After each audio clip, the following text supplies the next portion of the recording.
Alright, one of the most important things that can change the shape of enzymes, that can affect the activity of enzymes, is the pH. pH, remember, refers to the level of acid or alkali in an environment, okay? Now it has the same shape as you've seen for temperature. You've got a bell curve with an optimum and two suboptimums on either side. And we're just going to carry that on for the sake of correctness until it hits the x-axis. Okay.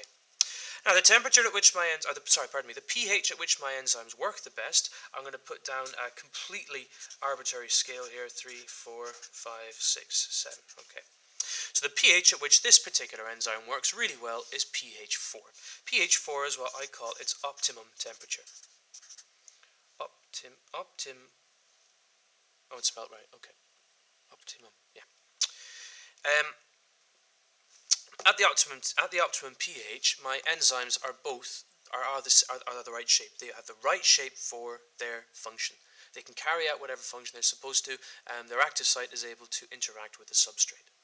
Now let's say I decrease or I increase my pH, so that means I'm decreasing the level of acidity, I'm going towards neutral, I'm going towards alkali. As I do that, my enzyme becomes steadily less able to do its job.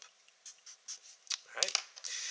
Here, then, the active site has changed quite a lot. It's still able to carry out its function a tiny little bit, but not so much. Every 1 in 1 billion now, you might be able to have an interaction. And at the very bottom, where my pH is so that my enzyme can't change its shape at all, well then it's got no function whatsoever. The active site has changed. The acidity has changed the shape of my active site.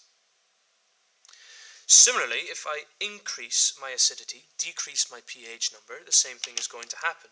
So if I get down to somewhere like here where the pH is 2.5 and it's away from my optimum pH of 4, the active site could change shape drastically and turn it into something really mangled. This could happen on either side, by the way. All I'm trying to get across is that the active site will change somehow. Now, some substrate might be able to fit in here because my active site is still accessible, but you've got this horrible little blip here, so it might have difficulty getting in. If I change my pH to the point where the structure has changed entirely, again, my active site isn't accessible, isn't available, it cannot interact with its substrate, so my enzymes won't be able to work. So through changing the shape of my enzymes, through changing my pH, it's gone away from my optimum pH, and my enzymes aren't working as well as they used to, until you get to a point where they don't work at all. Now, this isn't so bad because I can have enzymes that work in my mouth or in my stomach or in my small intestine. And you can tell that this particular enzyme isn't going to be working in my mouth because my mouth is pH 7. My stomach is pH about 2 or 3.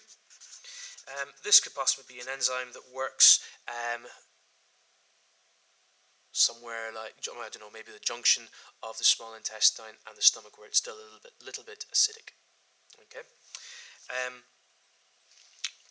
and that's that. Denaturation of enzymes because of pH. Change the shape, can't do the function. Change the shape of the active site, then it cannot interact with its substrate, so it cannot do its job.